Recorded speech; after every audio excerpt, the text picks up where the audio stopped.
Hello বন্ধুরা, welcome back to my new blog. তো আশা করি সবাই ভালো আছেন। তো আমিও ভালো আছি। আর আমি কিন্তু এখন দোকানে আর আসছি কিন্তু অনেকক্ষণে, এখন কিন্তু 4:30 বাজে গেছে। আর আমি আসার অনেকক্ষণ পর, প্রায় 1-1.5 ঘন্টা পর আমি কাস্টমারটা পাইলাম। মানে উনি আমার স্যার, আপনাদেরকে বললাম যে ওনার নাম ধরণী স্যার। তো উনি আমার কাছ থেকে আসে অনেকগুলো খরচ নিল। প্রথমে নিছে আপনার আটা 1 প্যাকেট, তারপর ডিম নিছে 5টা, আর আপনার পাতা সস থাকে মানে প্যাকেটিং সস 3 টাকা করে, ওইটা নিচে 4টা। তো টোটাল খরচ হয়েছে ওনার 115 টাকা, উনি দিছে 117 টাকা খুচরা ছিল। দিয়ে দেন কিছু পরে 2টা চকলেটও নিছে। মানে ওনার বিল 120 টাকা হয়ে গেছে টোটাল আর কি। উনি 117 টাকা দিছে, মানে 60 টাকায় খুচরা ছিল আর কোনো খুচরা টাকা নেই। তো আমিও বললাম যে ঠিক আছে স্যার দেন। তো উনি হচ্ছে আমার প্রথম কাস্টমার, তারপরে আর কোনো কাস্টমার পাই নাই এখনো। আর এদিকে কিন্তু দীপ্তদা, পদ্ম, এরা সবাই কিন্তু কুশারের রস আজকে আগে খাই ফেলাইছে। মানে আগে আগে খাই নিছে। আমি তো সব কাজ শেষ করার পর খাই, কিন্তু ওরা আগে খায় তারপর কাজগুলা করে। তো সেই জন্য আমি কি করছি, এই যে আপনার এই বোতলে কিন্তু আমি কুশারের রসটা মানে ভিতরে নিয়ে নিছি। নিয়ে দেন আমি দীপ্তদাদের ফ্রিজ আছে, দীপ্তদাদের ফ্রিজে এটা ফ্রিজিংয়ে রাখবো কিছুক্ষণ, মানে আপনার আধা ঘন্টার মতো ফ্রিজিংয়ে রাখবো। ফ্রিজিংয়ে রাখলে হয় কি বন্ধুরা, ঠান্ডা একটা ফ্লেভার হয় আর খাইতে অনেকটা আরাম পাওয়া যায় আর কি। মানে এখন তো গরমের সিজন চালু হয়ে গেছে, এখন তো গরমের সিজন চালু, তো সেই জন্য ফ্লেভার মানে ফ্রিজিং করে খাইলে জিনিসের স্বাদটা একটু বাড়ে যাবে আর আবহাওয়ার সাথে একটু সুন্দর লাগবে খাইতে। তো এইটা এখন ফ্রিজিংয়ে রাখবো। তার আগে আমি দেখাই আমার আজকে এই যে আজকে কিন্তু সব কোম্পানি খুলছে, মানে আজকে থেকে সবগুলা কোম্পানি আসা চালু করছে। তো সেই জন্য এই যে ইউএসএ কয়েল, এই যে পিছনে আমার পিছনে দেখেন ইউএসএ কয়েল, এটা কিন্তু শেষ হয়ে গেছিল। তো আজকে গাড়ি আসছে আর আজকে নিয়ে নিছি 12 পিস নিছি। ওই যে ওইখানে আছে, মানে এক থাক করে রাখছিলাম, তো ওই পেশে খরচ নিতে যায় আমার হাত লাগে, এই পেশে পড়ে গেছে। তো এইটা নিছি। দেন তারপরে কিন্তু ওই পেশে মুড়ি বানতে হবে। মুড়ি কিন্তু 1 প্যাকেট আছে, ওই যে দেখেন 1 প্যাকেট খালি, হাফ কেজির একটা। তো সেটা বানতে হবে। আর আরেকটা প্রোডাক্ট নেওয়া হয়েছে, ওই যে আপনার এখানে আছে চানাচুর, অপূর্ব চানাচুর। আর একটু কাছ থেকে দেখাই, এই যে বন্ধুরা, এই যে চানাচুরটা, এটা হচ্ছে অপূর্ব কোম্পানির, 20 টাকা দামের। তো এটাও নেওয়া হয়েছে। আর কাজ তো বন্ধুরা অনেক আছে, মানে ঈদের বন্ধ ছিল 2-3 দিন, তো অনেকগুলো প্রোডাক্ট শেষ হয়ে গেছে। সেগুলো আবার রিস্টক করতে হবে, মানে আবার এক এক করে নিতে হবে। তো এই পাশেও কিন্তু অনেকগুলা কাজ বাকি আছে, তো সব কাজগুলো কিন্তু এক এক করে করতে হবে। তো প্রথমে কিন্তু আপনার বাজারে ভিউটা দেখাই আপনাদের, তারপর আমি দীপ্তদের ফ্রিজে আমার এই বোতলটা ফ্রিজিংয়ের জন্য রাখবো আধা ঘন্টার জন্য। তো চলেন যাই, নাহলে বেশিক্ষণ দেরি হয়ে গেলে খায় আর স্বাদ পাওয়া যাবে না। কারণ এই ধরনের জুসগুলা মিনিমাম আপনার মানে জুস তৈরি হওয়ার 10 থেকে 15 মিনিটের মধ্যে খাই নিতে হবে। বেশি পরে খাইলে একটা সমস্যা হয়ে যায়। আর আমি সেটা ফ্রিজিংয়ে রাখতেছি, এই জন্য একটু 15 মিনিট বাড়াই দিছি। যে কোনো জুসের ক্ষেত্রে কিন্তু এগুলা বেশিক্ষণ রাখা যায় না। আর স্লাইন তো রাখাই যায় না, স্লাইন তো আরও বেশি সমস্যা করে। বানানোর 2-3 মিনিটের মধ্যে খাই নিতে হবে। 2-3 মিনিট পরে স্লাইন খাইলে সেটার কোনো উপকারিতা আমরা পাবো না। তো ওইভাবে করে খাই নিতে হবে। তো চলেন যাই, বাইরের ভিউটাও দেখাই বন্ধুরা, বাইরের ভিউ। এই যে পদ্মর দোকানে কিন্তু পদ্মই আছে, ওই যে দাঁড়া হইলো, বাইর হবে মনে হয়, বাইরের ফ্লোরগুলো ঝাড়ু দিবে, সেই জন্য বাইরেছে। আর এই দেখেন সবগুলো দোকান কিন্তু ওপেন হয়ে গেছে, অনেক সময় হয়ে গেছে বন্ধুরা। আমি বললাম আপনাদের সময়টা দেখাই আগে, এই দেখেন 4:40 বাজে, এই জন্য সবগুলো দোকান ওপেন হয়ে গেছে। পদ্ম কিন্তু এখন বাইরে হয়ে গেছে, ঝাড়ু দিবে। আর এদিকে দেখা, এই যে কুশারের গাড়িটা ওইখানে আছে, ওই যে সামনে। আজকে কিন্তু কাকুটা আসে না, ওর ছেলে আসছে। আর দীপ্তদা কিন্তু আসছে ওই পাশে, মানে এই শাটারটা খোলা নেই, এই যে দেখেন শাটারগুলোতে রোদ লাগে আছে। আর রোদ, এই শাটারটা খুললে ওই সাইডটাতে কিন্তু চকলেটের বক্সগুলো রাখে, তো ওগুলো রাখলে ইয়া হয়ে যেতে পারে, সেই জন্য গলে যেতে পারে, সেই জন্য উঠাই নেই। আর এই হচ্ছে বাজারে আপডেট, বাজার কিন্তু ফাঁকা। আমিও কিন্তু কাজগুলো শেষ করব, তারপর ওই যে বস্তা উপরে আছে ওগুলো নিচে ফ্লোরে দিব। তো চলেন যাওয়া যাক। আগে ফ্যানটা বন্ধ করি, কারেন্ট বিল বন্ধুরা অনেক উঠতেছে।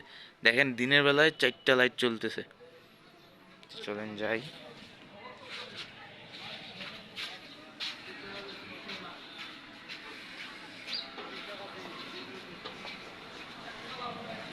দীপ্তদা ফ্রিজ খুলছো? যাচ্ছি যাচ্ছি ফ্রিজিংয়ে রাখি, রাখা শেষ, ওই যে ফ্রিজিংয়ে রাখছি। তো বন্ধুরা ফ্রিজিংয়ে কিন্তু রাখে চলে আসলাম। আর দীপ্তদা কিন্তু বাইরে গেছে, দীপ্তদাও দোকানে নাই, তো সেই জন্য আবার দোকানে চলে এসেছি। আর এখন দোকানের কাজগুলো এক এক করে করা চালু করব। দোকানে আসার পর কানু কাকা কিন্তু 20 টাকা, মানে কানু কাকা বলতে আমার দীপ্তদার সামনেই একজন বসে ডিম বিক্রি করে, ওনার নাম কানু, তো ওনাকে সবাই কানু কাকা বলে ডাকে। তো উনি এই যে 20 টাকার ব্যাগ চাইছে, তখন এই ব্যাগটা ওনাকে দিয়ে আসতে হবে। নিয়ে এখন বাইরে হইলাম।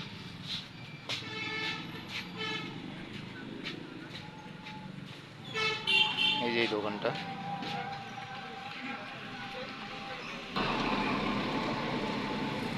পরে দিবেন নাকি কাকু? দীপ্তদার দোকান, দীপ্তদার ভিতরেই আছে। ঘুম ভাঙছে অনেক কষ্টে, কুশের রস এই জন্য খাইলা? চা খাইলে বেশি আরাম পাইতা। কালকে খাওয়াইছি আমি। না না আমি খাবো না, কুশের রস নিছি এই জন্য চাপা মারতেছ। ঠিকই আছে, আজকে অনেকগুলো পাউরুটি নিছো তো। 2-3 দিন আমার পাউরুটি মানে সেল বেশি হইলো। দীপ্তদা কিন্তু সব কাজ আগে ফেলেছে, দেখেন এই যে নিচে পানি ছিটানো শেষ, বাইরে ঝাড়ু দেওয়াও শেষ। আর দেখেন মার্কেটের লোকজন,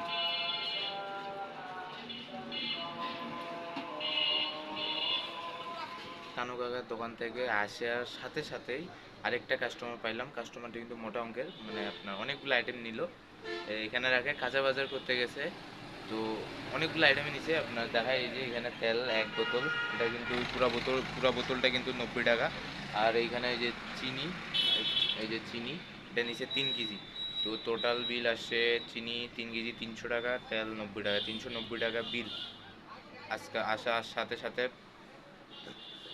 তো 300 টাকা হচ্ছে 3 কেজি চিনির দাম 300 টাকা, আর 1 বোতল তেলের দাম হচ্ছে আপনার 90 টাকা।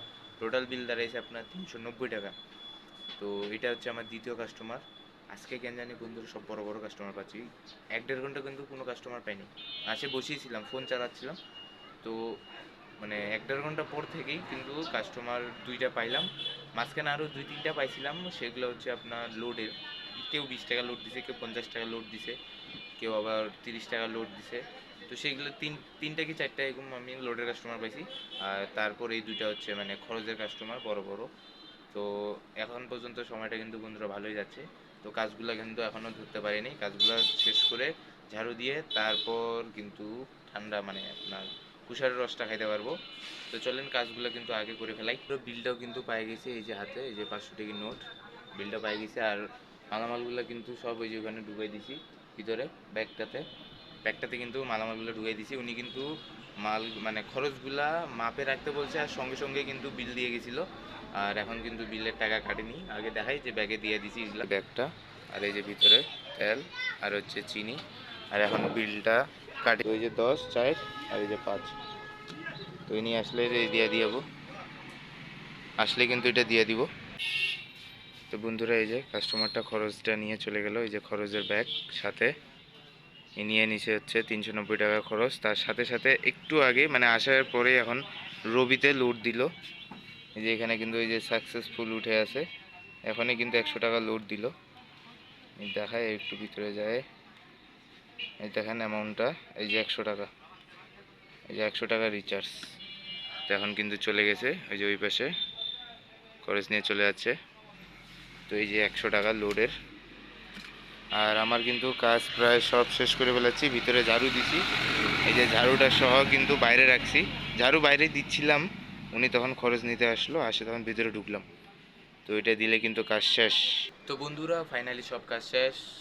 ভিতরে কিন্তু এই যে বস্তাও বিছাই ফেলাইছি, যে নিচে দেখেন বস্তা বিছানোও শেষ, বাইরে ভিতরে সব সাইডেই কিন্তু ঝাড়ু দিছি আর পানিও ছিটাইছি।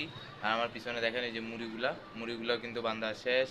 এই যে এই পাশেও সাজায় রাখছি, এই সাইডে যা কাজ থাকে সব কাজ শেষ। এখানে কয়েলগুলো ছিল, কয়েলগুলো এই যে উপরে দেখেন ওখানে কিন্তু সাজায় ফেলাইছি। তো মোটামুটি কিন্তু এখন কাজ শেষ। এখন কুশারের রসের খাওয়ার সময় চলে আসছে। এটা কিন্তু ফ্রিজিংয়ে দিছি এতক্ষণে, অনেকক্ষণ মানে সেটা কিন্তু ফ্রিজিংয়ে দিছি এতক্ষণে, এটা ঠান্ডা হয়ে গেছে। দিছিলাম কয়টায়, 5টা 20 5টা 10-এ দিছিলাম, এখন 5টা 48 বাজে, এতক্ষণে ঠান্ডা হয়ে গেছে, তো চলেন নিয়ে আসি।